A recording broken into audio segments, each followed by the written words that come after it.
Hey, so I was recently asked the question of how are children raised in Scientology?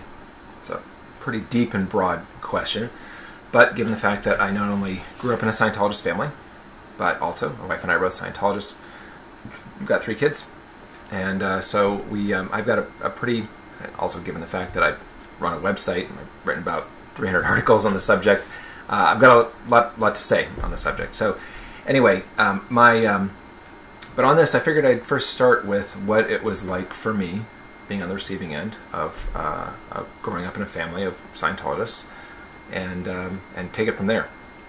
So a little bit about me. I grew up in New England. My first 10 years were in Maine. I lived in a little village in mid-coast Maine that was somewhat close to Camden, Maine. It was about 500 people in my village. We had one little school. We had a 10-acre plot that was mostly trees and a lot of big fields and so forth. Had a lot of space to run around. Nearest friends were a good mile away on these little winding logging roads and so forth. And so I grew up doing a lot of bike riding. I kind of had to be independent because that was the only way I was going to see anybody. But such is life when you're in a small town. So I was definitely not a city boy growing up. My parents had found out about Scientology about 6 years or so before I was born. So whilst it was always a part of my life growing up, it wasn't always a part of theirs. It was relatively new for them. So there's that was a factor in things. But yeah, much of what I experienced was pretty similar to your average kid. I wouldn't say that what I experienced in my own house was all too much different than what I experienced when I went over to friends' houses and so forth. Obviously there were some differences, but I'd say the first exposure that I had to Scientology was when my parents had some quotes, some plaques that were up on the wall, and I remember reading them basically shortly after I could read. And both of these particular plaques had kind of a profound effect on me because they meant something to me, especially once I got my parents to help me through some of the bigger words that I didn't get. But one of these, which I've got the quote here just for color, but it is, I think it provides a lot of the backdrop for what the basic philosophy is in being in Scientology, raising kids in and around Scientology and so forth. And this quote is called Personal Integrity. It says, what is true for you is what you've observed yourself. And when you've lost that, and when you lose that, you've lost everything. What is personal integrity? Personal integrity is knowing what you know. What you know is what you know, and to have the courage to know and say what you have observed, and that is integrity, and there is no other integrity. So that stress, the stress of personal observation, the stress of wanting to have somebody tell me the answers, and the answer being, tell you what, you can read now, let's read a book, and you figure out what makes sense to you.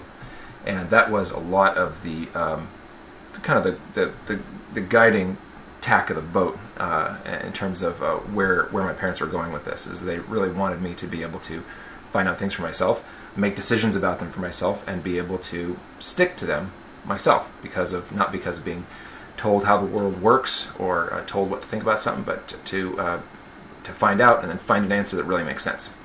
So there is that. The other quote, which is in a completely different philosophical area, is this one that's called The Joy of Creating. And so here's this quote. I've got this one here too. So it says, force yourself to smile and you'll soon stop frowning. Force yourself to laugh and you'll soon find something to laugh about. Wax enthusiastic and you'll very soon feel so. A being causes his own feelings. The greatest joy there is in life is creating. Splurge on it. So, okay, as a little kid, I didn't know the word splurge or the word wax. Kind of had to have that cleared up for me. But aside from that, the biggest bit of that, which really kind of makes a difference, a critical difference, is this one line which says, a being causes his own feelings. Now, that one line puts one in direct contravention to the entire psychopharmaceutical line of thinking, which is, that chemicals cause your feelings, and you are not in control of your own feelings. Your feelings are controlled by genetics and so on and so forth. But in this case, it was, hey, listen, you're in control of your own feelings. If you're mad, you are the one being mad. It's not somebody making you mad or creating something or causing some chemical tingling in you or something like that, or you are having bad manners or whatever. These are things that you are in control of, and you can change them. So the two things together really kind of describe a lot of the approach of that my parents had, but also that most Scientologist parents that I've seen in general have, which is that the individual is expected to be responsible for his own actions and feelings and so forth, but also is responsible for his own viewpoint and for acquiring knowledge and making a decision based on it and deciding what he thinks about something. So the rest of religion really wasn't a topic, particularly in our family. We mostly talked about things like, bike riding or battleships or whatever it was that I happened to have an interest in at the time. A lot of Star Wars, obviously, growing up in the 80s. But at one point in my life, it became clear that I was super dissatisfied with the public school system that I was in. We had moved to Connecticut. I was being ruthlessly teased and made fun of because I liked school, and I was called all sorts of things, nerd, dork, teacher's pet, all this kind of stuff. And I wanted to just learn and be successful. That's really all I wanted. So my parents really made a big change at that point, and their whole thing in life was not really to execute on personal goals and make themselves big and famous. They really super wanted us to be successful. They wanted us to be able to have enough knowledge and know-how about the world and how the world works to make and set goals, and then have all the tools available to be able to achieve them. And if that means changing up on what the goal is, then they wanted us to be able to do that too. So we ended up actually picking up and moving from New England all the way across to Oregon. My mom at the time was a registered nurse. She was in obstetrics and gynecology. My dad was a master electrician, had a very successful electrical contracting business. They basically picked up and moved and became faculty at a school out here in Oregon, where I live right now, that uses the study technology of L. Ron Hubbard. It's called the Delphian School. It's not a Scientology school per se, but it does definitely use a lot of techniques and so forth with respect to study and really treating the student as an individual and treating his needs as individual, not somebody who has to conform to a certain way of thinking, with the whole goal really of being able to create independent thinking individuals who can go out there and make and achieve goals. I could cut a really long video talking about that school. It was an awesome experience. It was really quite something, but that's not really the subject here. Point is my parents were willing to sacrifice their careers, really, so that my sister and I could be successful. And I really think that I was, as a result of that and of their personal involvement in my own education and so forth, I was able to really set some goals that I really wanted to do and achieve them. And really also pivot mid-step and just go, all right, for a long time I wanted to be an automotive engineer, wanted to design cars. Went to college, and after my first year of engineering school and apprenticing under some engineers, I went, you know what? I don't want to be doing this all my life. I actually want to change. The internet was a new thing there. It became really commercially available in '94. I said, I'm going to have a career in internet, and I've been here ever since. I'm a systems engineer right now, and I love it. My sister, on the other hand, her calling very early on, she decided she wanted to work for the church.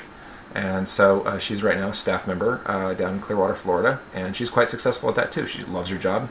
I just had a little vacation time with her a couple weeks ago. She's doing fantastic and loves it. But the bottom line is that both of us have careers that we're successful at, and I really kind of attribute that to the amount of work that my parents put into, and really playing the long game of let's make people who are ethical, who know about morals and what's right and what's wrong, and have a firm sense of that themselves, and can understand how to make, set goals and know how to decompose that goal into something that they can go out and do.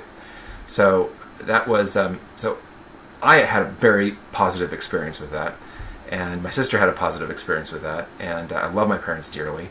And so I've made as a result of that, I've definitely done, since becoming a parent myself, I've done a lot of introspection about what was good about that. I mean, obviously my parents weren't perfect, but there was a lot of good in what they were doing, and I've been trying to pick out my own path on that as to how to achieve something somewhat similar, because my goals for my own kids are very similar. I really, really, really want them to be individuals of, immense personal integrity, who are smart, who are able to achieve their goals, and who do this in their own independent way, and who can be happy because they are successful. So with that, I've got a lot of thoughts on trying to decompose that goal into things to do, because I've got 3 of them, and I've got them for a while, so they're still young, so there's a lot to do. It's more than just potty training. So anyway, I'll cut a separate video on that, but hopefully that gives you somewhat of an overview of what it's like growing up in a Scientologist family.